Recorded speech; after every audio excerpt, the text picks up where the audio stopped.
आता मला तुम्ही मगाशी बोलता बोलता बोललात की MRFचा शेअर मला वाटतं 90,000 ते 1,00,000च्या नाही, जास्त आहे आता. जास्त आला. हो, येस. अच्छा, ओके.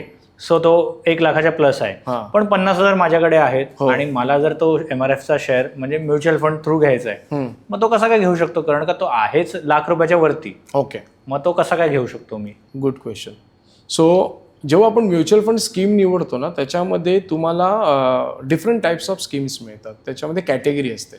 सो कॅटेगरीमध्ये 3 मेजर कॅटेगरी आहेत: लार्ज कॅप, मिड कॅप आणि स्मॉल कॅप.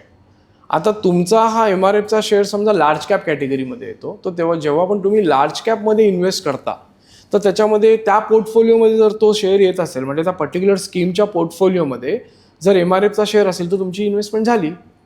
जर त्याच्यामध्ये नसेल तर तुमची इन्व्हेस्टमेंट होणार नाही. आता ही झाली एक प्रकारे करायची इन्व्हेस्टमेंट, म्हणजे लार्ज कॅप, मिड कॅप आणि स्मॉल कॅप. काही तुमचे स्कीम्स थीमॅटिक असतात, म्हणजे त्या थीमवर काम करतात. Automobile theme. आता MRF टायर मॅन्युफॅक्चरर आहे, म्हणजे तो ऑटोमोबाईल इंडस्ट्रीलाच कनेक्टेड आहे. तो टायर देतो म्हणून ती गाडी चालते.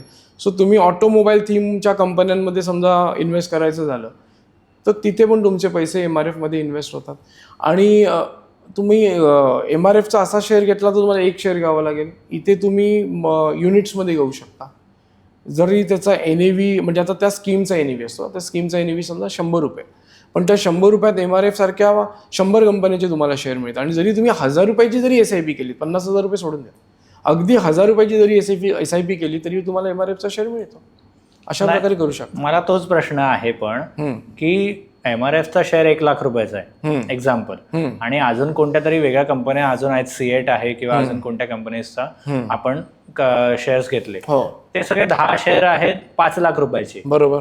माझ्याकडे आहेत ₹50,000. मग ते SIP तर वेगळा भाग जायला, पण आता मी म्युच्युअल फंडचे 50,000चे युनिट्स विकत घेतले तर ते 10 शेअर मला कसं काय मिळू शकतात?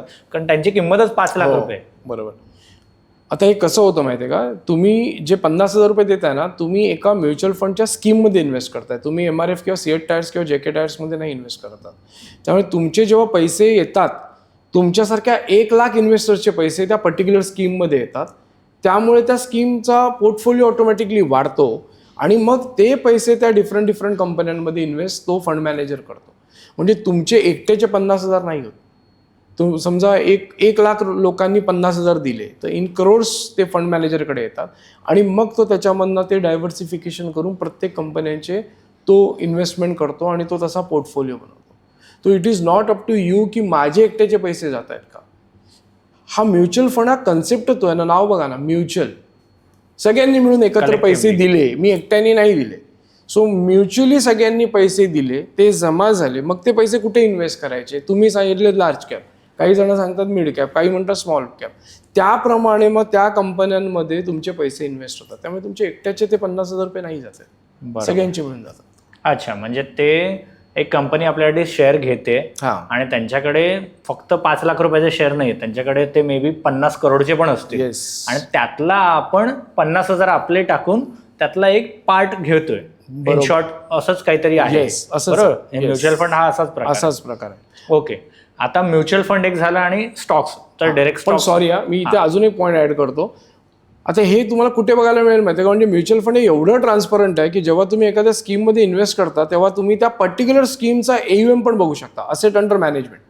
आता तुम्ही जसे 50,000 दिले, जसं तुम्ही बोललात 50 करोड असतील, तसं त्या स्कीममध्ये किती करोड रुपये आहेत त्याच्यावरनं स्कीम सिलेक्शन पण ठरतं. That is a parameter.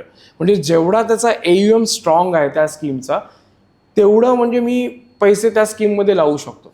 It is as good as की माणूस किती रिच आहे, रेप्युटेड आहे, रेप्युटेड किंवा रिच किती आहे. त्यामुळे त्याच्याकडे जर एवढे पैसे लोक पैसे देत आहेत म्हणजे विश्वास आहे ना, मग मी पण देऊ शकतो.